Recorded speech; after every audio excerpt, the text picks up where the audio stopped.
মৃত্যুর পূর্বে, আজরাইল দেখার পূর্বে,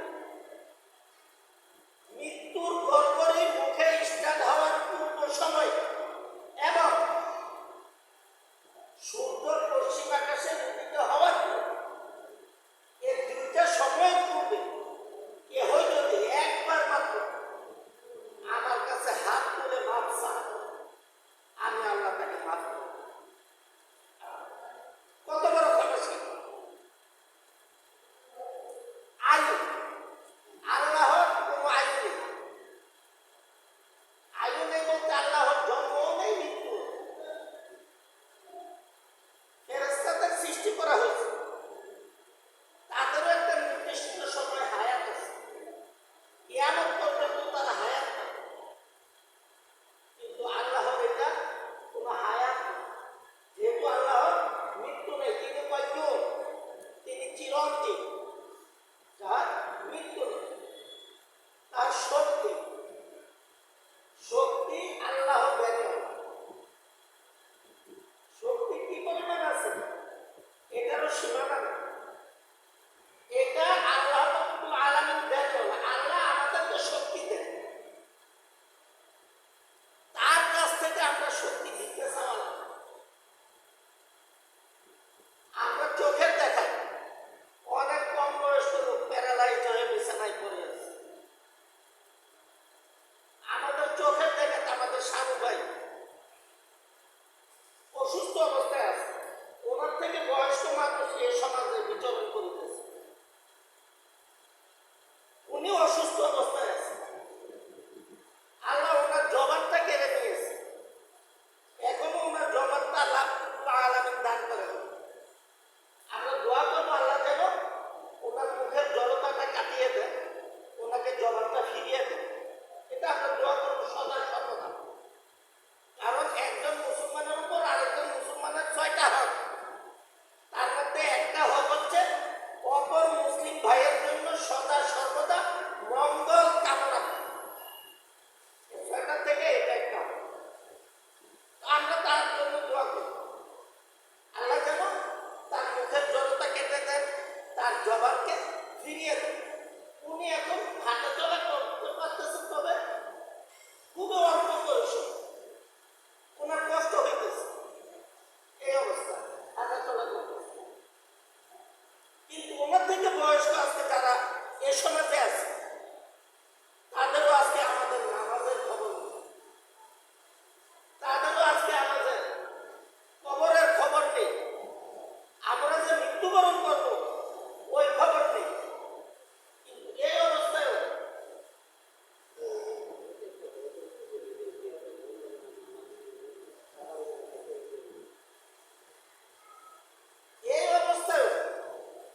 আমরা এই শুকরিয়াতে নামাজটা আদায় করি না যে আমি তো এখনো সুস্থ আছি,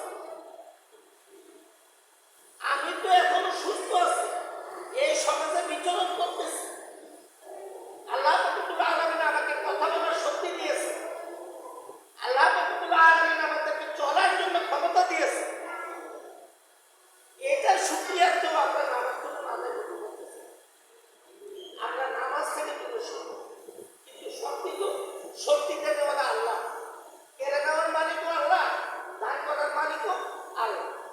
তাহার শক্তির কোনো তুলনা নেই। লবণ শক্তি, তিনি কতটুকু শুনুন, তিনি আপনি মনে মনে যে পরিকল্পনা করতেছেন তা সম্পর্কেও তিনি কাবু আছেন, তা সম্পর্কেও তিনি জানেন, তিনি বুঝেন, তিনি শোনেন আপনি কি চিন্তা করতেছেন, কি পরিকল্পনা করতেছেন, আপনার পরিকল্পনা কত দূর তিনি শোনেন, তিনি জানেন। এতটুকুই তাহার লবণ শক্তি, যেটা তুলনা নেই। দর্শক, তিনি দেখেন, তিনি আমাদের থেকে আড়ালে আছেন, আমাদের থেকে পার্থিব চক্ষু থেকে তিনি আড়ালে আছেন। পার্থিব চক্ষু থেকে তিনি আড়ালে থেকেও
ইচ্ছার ব্যাপার।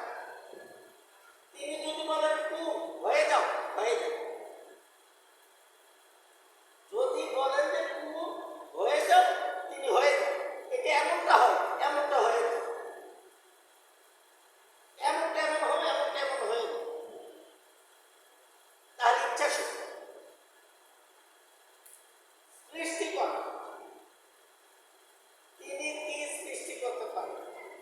আমার আপনার কোনো কিছুই সৃষ্টি করার মানে জীবন দান করার ক্ষমতা নেই।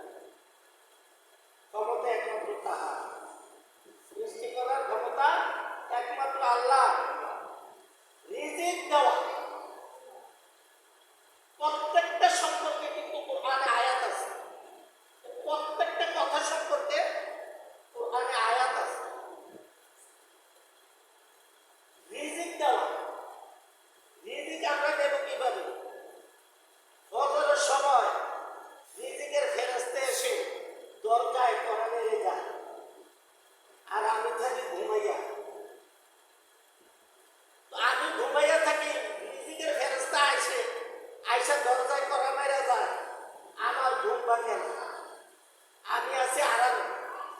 রিজিকের ফেরেশতা যায় আল্লাহর কাছে, অমুক নামে অমুকের ছেলে অমুকে এখনো ঘুমিয়ে আছে, অমুকে নামাজে আছে, অমুকে এই অবস্থায় আছে, অমুকে এই অবস্থায় আছে। আল্লাহকে জানান দেয় রিজিকের ফেরেশতা। কিন্তু রিজিক নিব কিভাবে? এই যে মসজিদের ইমাম মুয়াজ্জিন বলে স্বল্প পরিসরে স্বল্প বেতনে চলে, কিভাবে চলে? কিভাবে চলে একটু চিন্তা করব। তারা তো 5 ওয়াক্ত নামাজ আদায় করে, তাদের রিজিকের ফেরেশতা দেখা যায় তারা নামাজ, তাদের রিজিকের ফেরেশতা দেখা যায় তারা ঘুম থেকে উঠছে, আযান দিছে, আযান দিবে, নামাজ আদায় করবে, নামাজের জন্য উঠছে। অনেক রাত্রে শুইছে, কিন্তু নামাজের সময় নামাজের জন্য ঘুম থেকে উঠে গেছে। এই জন্য তারা চলতে পারে, কারণ তাদের চলায় আল্লাহ রাব্বুল আলামিন বরকত দান করে। পাশাপাশি জোহরের নামাজও তারা যেহেতু আদায় করে, তাদের রুজি বরকত হয় সেখানে। রুজিতে বরকত আসে যদি জোহরের নামাজ আদায় করে। এখন বলবেন হুজুর আমি তো মাসে লাখ টাকা ইনকাম করি, আমারও তো বরকত আছে, আমি তো সুখী আছি, শান্তিতে আছি। হ্যাঁ, আপনি কতটুক সুখী আছেন আপনি জানেন। সুখ আর শান্তি দুইটা কিন্তু এক জিনিস না। সুখ এবং শান্তি দুইটা সম্পূর্ণ বিপরীত। সুখ যত কাছে আসবে, শান্তি তত দূরে চলে যাবে। সুখ যত কাছে আসবে, শান্তি ততই দূরে চলে যাবে। আর শান্তি খুঁজলে সুখ পাইবে না, কারণ দুইটা সম্পূর্ণ বিপরীত। সুখ এবং শান্তি সম্পূর্ণতেই নির্ভর করে আল্লাহ রাব্বুল আলামিনের শক্তির উপর।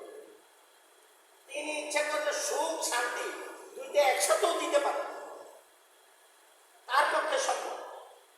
আমাদের পক্ষে অর্জন করা সম্ভব না। হ্যাঁ, অর্জন করা সম্ভব যদি আমরা ওইভাবে কামেল হইতে পারি, কামিয়াব বান্দা হইতে পারি, তাহলে আমাদের পক্ষেও সম্ভব। রিজিক দেওয়া, রিজিক সম্পর্কে আল্লাহ রাব্বুল আলামিন যেটা বলেছেন কুরআনুল কারীমে, আমা মিন দাব্বাতিন ফিল আরদি ইল্লা আলাল্লাহি রিজকুহা। 12 নম্বর পারার প্রথমে সূরা হুদ। অর্থাৎ জগতে এমন কোন প্রাণী নেই যে প্রাণীর খানা আমি মাওলাই জোগাই। কে বলতেছেন? আল্লাহ বলতেছেন, কোরআনে বলতেছেন সরাসরি।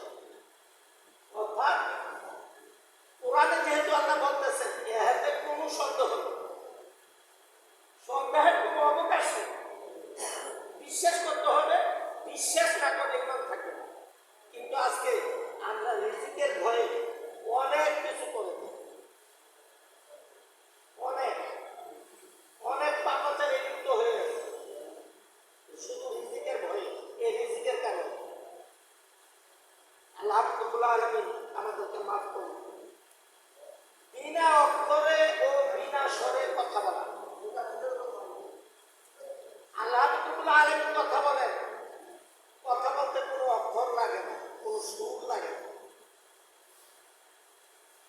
রাব্বুল আলামিন আমাদেরকে দিদার দিবেন, অর্থাৎ দেখা দিবেন। কিভাবে দেখা দিবেন? হাত পাও ভাইয়া মানুষের মতো, না ড্যাগের মতো, না একটা পুষ্কুনের মতো, না একটা বালতির মতো? কিভাবে তিনি আমাদেরকে দেখা দেবেন এটা তিনিই জানেন। তিনি জানেন তিনি আমাদেরকে কিভাবে দেখা দেবেন। আমরা যদি কামিয়াব বান্দা হইতে পারি তিনি অবশ্যই আমাদেরকে দেখা দিবেন। তো কেমন ভাবে দেখা দিবেন এটা একমাত্র তিনিই জানেন। তিনি কোনো কিছু সুরত ধরে দেখাও দেওয়ার প্রয়োজন নেই। সুরত ছাড়াই তিনি দেখা দিতে সক্ষম। আমাদের চক্ষুগুলো, অন্তর চক্ষুগুলো খুলে দিলে আমরা দেখতে পাবো। তিনি আমাদের অন্তর চক্ষু যেন খুলে দেন। তবে দুনিয়ায় থাকতে এটা দেখাটা অত্যন্ত ভাগ্যের বিষয়, তবে এটা দেখাটা প্রায়ই অসম্ভব। দুনিয়ায় থাকতে আল্লাহর দিদার লাভ করা এটা প্রায়ই অসম্ভব। তবে ওই কামিয়াব বান্দা হইতে পারলে তার কুদরত আমরা বুঝতে পারবো, তার হিকমত আমরা বুঝতে পারবো, তার কায়দা কৌশল আমরা বুঝতে পারবো, এগুলোর মধ্যে দেখতে পারবো। তার শক্তি অপরিসীম শক্তি, তার শক্তির কোনো শেষ নেই। বান্দা গুমরাহি কাজ করিতে ইচ্ছা করলে তিনি যাহার জন্য ইচ্ছা গুমরাহি সৃষ্টি করিয়া দেন, এবং যাহার জন্য ইচ্ছা তিনি নেক কাজ করিবার ব্যবস্থা করিয়া দেন। কোনো বান্দা যদি গুমরাহি করার জন্য চিন্তা করেন তিনি যাহার জন্য ইচ্ছা গুমরাহির ব্যবস্থা করিয়া দিতে পারেন। আবার যাহার জন্য ইচ্ছা, কেউ যদি নেক কাজ করার চিন্তা করে আল্লাহ ইচ্ছা করলে নেক কাজ করার জন্য ব্যবস্থা করে দিতে পারে। এটা আল্লাহ রাব্বুল আলামিনের দয়া। তবে আপনাকে ইচ্ছা করতে হবে, আপনার ইচ্ছা শক্তি থাকতে হবে। আপনার ইচ্ছা শক্তির উপরে সবকিছু নির্ভর করে। বান্দার জন্য যাহা কল্যাণকর তাহাই তাহার করিয়া দেওয়া আল্লাহর ওয়াজিব নয়। বান্দার জন্য যেটা কল্যাণকর, যেটা মঙ্গল, এটা আল্লাহর জন্য করা। বান্দার জন্য আল্লাহর করা এটা আল্লাহর জন্য ওয়াজিব নয়। এটা বাধ্যতামূলক, বাধ্য করবেন কে? তাই আল্লাহ রাব্বুল আলামিনকে বাধ্য করার মতো কেউ হয়নি, কারণ সবকিছুই তার অধীনস্থ, সবকিছুই তার সৃষ্টি। তিনি হচ্ছেন স্রষ্টা, আমরা হচ্ছি সৃষ্টি। তিনি আমাদের মনিব, তিনি আমাদের স্রষ্টা, তিনি আমাদের মালিক। এটা আমাদেরকে সম্পূর্ণভাবে বুঝতে হবে। বান্দাগণ নিজেদের ইচ্ছা অনুসারে ভালো মন্দ করিয়া থাকে ও কর্মানুসারে সওয়াব বা আযাব প্রাপ্ত হয়।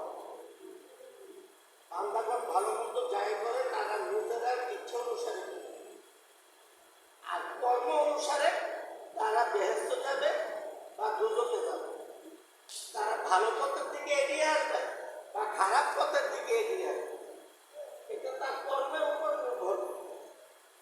তো যা কিছুই আমরা করি আল্লাহ রাব্বুল আলামিন যেন আমাদেরকে সুন্দর হয়ে চলার জন্য শক্তি দান করে, আমরা যেন তার ইচ্ছা অনুসারে চলতে পারি, সেই তৌফিক আমাদেরকে দান করে।